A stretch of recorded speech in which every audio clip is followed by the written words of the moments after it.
Listen, so my chair was sinking. I had what I like to call an epiphany last night. I had a couple different conversations, and I think I came to realize that maybe I am meant to be single for the rest of my life. I say that cautiously because nothing is ever guaranteed, but after being in a relationship for years that was toxic and draining and repetitive to the degree to where it had you question yourself, which, you know, when you were when you're in a relationship with somebody that is drowned in their own narcissism, you it changes the partner's brain chemistry for a little bit. And I think anybody that has been in a relationship with somebody like that, they can attest to what I'm saying. And there's research out there that backs up what I'm saying. Believe me, I've looked it up. But with that being said, and I've shared this with people in my support group, which I never said I was thankful for during the Thanksgiving holidays. The people that are close to me, that I confide in, that I talk to daily, I'm thankful for them. They knew exactly who they are.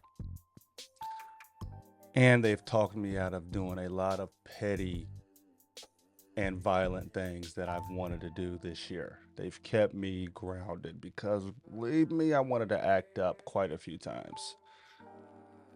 But I chose to make light of certain situations instead as a way of getting it off of my chest, out of my heart, and bleeding my soul of that negativity because that's not what I want in my life. And speaking of things I don't want in my life, this year, leaving brutally out of a toxic relationship, I have learned what I don't want and then what I will not put up with in a relationship. Like, my standards are high.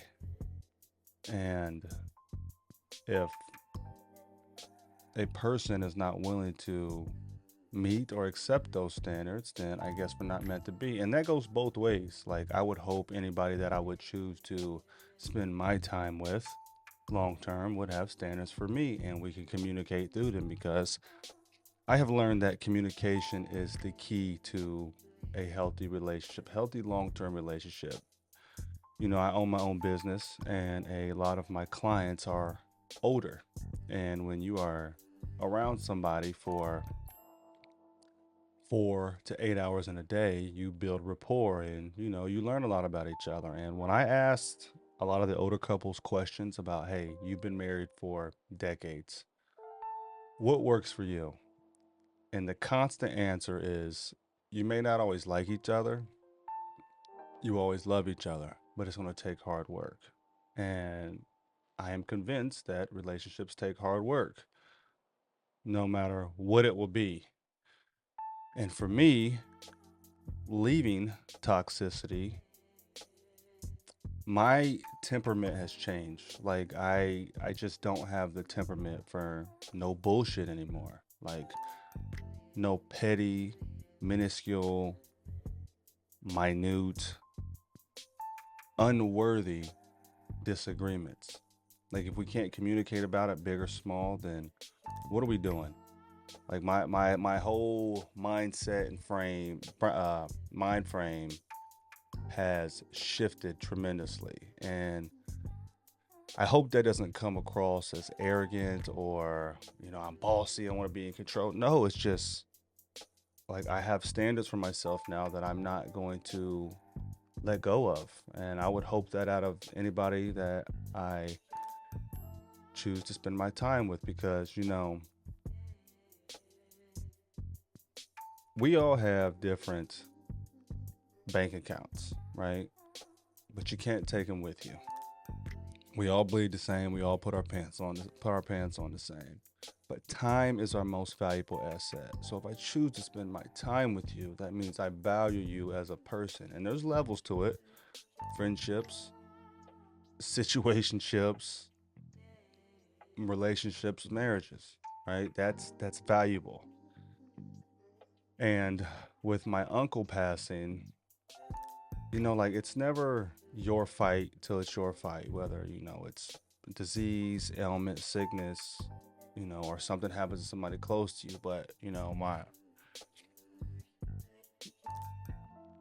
my brother, he spoke to his dad briefly before he passed, and it's like it just, and I hope he doesn't mind that I share that, but it's really stuck with me these past several days about how life or lives can get changed like that. And, you know, what on average a human being gets 70 years of life. You get 70 summers, 70 winters, springs, falls. I'm going to be 36 next month. At minimum, I hope to get another 36. So I have 36 summers and winters to spend with friends, family. And I'm just to the point in my life where I am not going to waste my time on, to keep it frank, dumb shit. Like I'm just not. Like I'm to the point to where I love you, but I can love you from a distance. I can cut you off like that. Like me and my own father, like we haven't gotten along for probably going on 2 years, and like I hate to say it, especially after my uncle passing, but it's to the point where like I'm comfortable with it just because I don't want certain energy around me or my children. And you know, comment on the topic of not wasting time or being single for the rest of my life. Maybe my calling is to be a single father for the rest of my life. Be the best version of me, be the best dad so I can try to raise in partnership with their mothers the best kids that I can raise to be productive, quality, not citizens, but human beings on this earth. Like that's my number one goal. And I just, I don't think in relationships that, and this doesn't make it a fact, that a lot of women don't consider that men don't want to chase you emotionally. Every man enjoys a good chase. It's part of nature. Like lions, they chase the females down. Wolves, they want to chase the most highest quality female down so they can have the best, they can breed with the highest quality female to have the best, puppies to continue their lineage. And the women, they'll accept the best male so they can get the best, continue the best lineage and have the strongest pups, right? The chase is important. Men want to chase a woman because it shows that she has high standards and values. If a woman is easy to get, we don't want them because it's easy for everybody, and you have a lot of suitors and you accept a lot of suitors. But when I say men don't want to chase women emotionally, what I mean by that is like if a woman is having a problem in their day, right? And they came home, babe, I had a bad day. It helps us because men live in the realm of rationality, facts, and solutions. So we're naturally going to default to, hey, how can I help? As a woman, it is your job for you to set the standard at the beginning of the conversation to say, hey, I just need to vent. If you want to vent, we shut up, we just listen to you. It's communication, right? You're setting the parameters of your conversation. If you need help, babe, I need your opinion on something. Babe, I'm struggling with something. What do you think? I had a rough day. This had happened. Give me some feedback. All right, bet. I'm all in. This is what I think, right? And you accept it or you don't. But when women have a problem and you say, hey, what's wrong? What do you need? And you say, I don't know. Do you realize how frustrating that is to a man? Like, literally, in that moment, you are the only creature on earth that knows what the problem is. And you're telling me that you don't know what it is, or you don't know what you need. I would love for somebody to make that make sense to me. If you don't know what it is or what you need, then how do you have a problem? Or if you have a problem and you're being coy, you're being dismissive, you're not engaging with it, and I have to chase you emotionally, and then you get worked up, and then you getting worked up gets me worked up because I'm trying to help you and you want help, but you don't want help. That's frustrating. Like, all you have to do is say, hey, I need a moment. Hey, will you explain this to me? I don't know what you mean. Well, this is what I meant. That's it. Like, takes 2 sentences to get it done. No man wants to chase a woman emotionally. Either you need help, you need to vent, or you don't. You can tell me what the problem is. If you don't know what the problem is, then is there truly a problem? Another reason why men don't want to chase you emotionally is because we have our own shit to deal with too.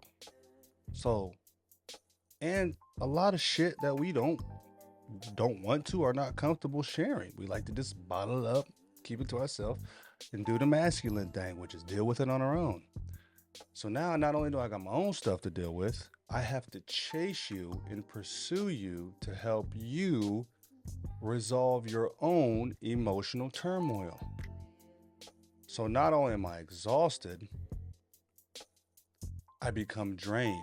And when you're exhausted and drained, it leads to frustration. Make it make sense. And for me, growing as a man, and I'm a relationship type of guy, really. Like I've had long-term relationships. Like I've never been one to slang it around town. That's not me. Believe me, I've thought about it, but that's just not me. But men do not, we want to engage. We need parameters or boundaries. We need you to frame the conversation sometimes. Because if I come into my boys, I'm telling my boys, like, hey, fellas, I need your opinion on something. I come in, my boys, hey, what's wrong, Don? Hey man, I had a rough day. Are you good? Hey, I need some time. I'll talk to you about it later. Anytime I have a problem, somebody asks, am I good? And we do a good job of saying, hey, I'm okay. You know, like I went to the hospital and my uncle asked me, how you doing, Neff? This when my other uncle passed away. I was like, I'm alive. And that, in retrospect, that was probably insensitive to say at the moment because my uncle had just passed away a couple rooms down. But like, that's why, what can I complain about? I just nothing. What am I gonna say? Are you okay? Yeah, I'm good. Like I'm living my best life. My uncle's passed away 2 doors down and he's surrounded by loved ones grieving. Or, you know, I say that when people say it, I'm like, are you good? Hey, I'm alive, walking around. I'm good. Like, what can I complain about? There's kids in other parts of the world drinking mud water. There's people in Flint, Michigan, still without clean water. There's parents that can't give their kids anything for Christmas. Like, I have nothing to complain about. Do I wish my bank account was bigger? Yes. Do I get lonely sometimes? Yes. Do my kids frustrate me? Yes. But I deal with it. And when I'm ready to talk to somebody, I let them know. If I don't want to talk, I say something. But in relationships, and I kind of took the long way about it, but like it's important to communicate. And for men too, like, hey, if you want attention, you're not going to get far. Like, you don't have to be coy, sly, slick, dismissive, shut in to get attention. People will give you attention if you tell them what's wrong or what you need from them, if they care about you. But don't make nobody chase you emotionally. It's unhealthy, it's unproductive, and it's frustrating. And I just think until, maybe I find a way to cope with that, or I find somebody that's willing to communicate on all levels and be able to tell me what is wrong every time something's wrong, tell me what they need, or tell me what they don't need, even if they need a moment, you know, then I think I am destined to be a single dad forever. And the dangerous part for me is that I'm getting to the point to where I'm starting to accept it. I don't know how I feel about it. I'm indifferent. I don't know. Till next time.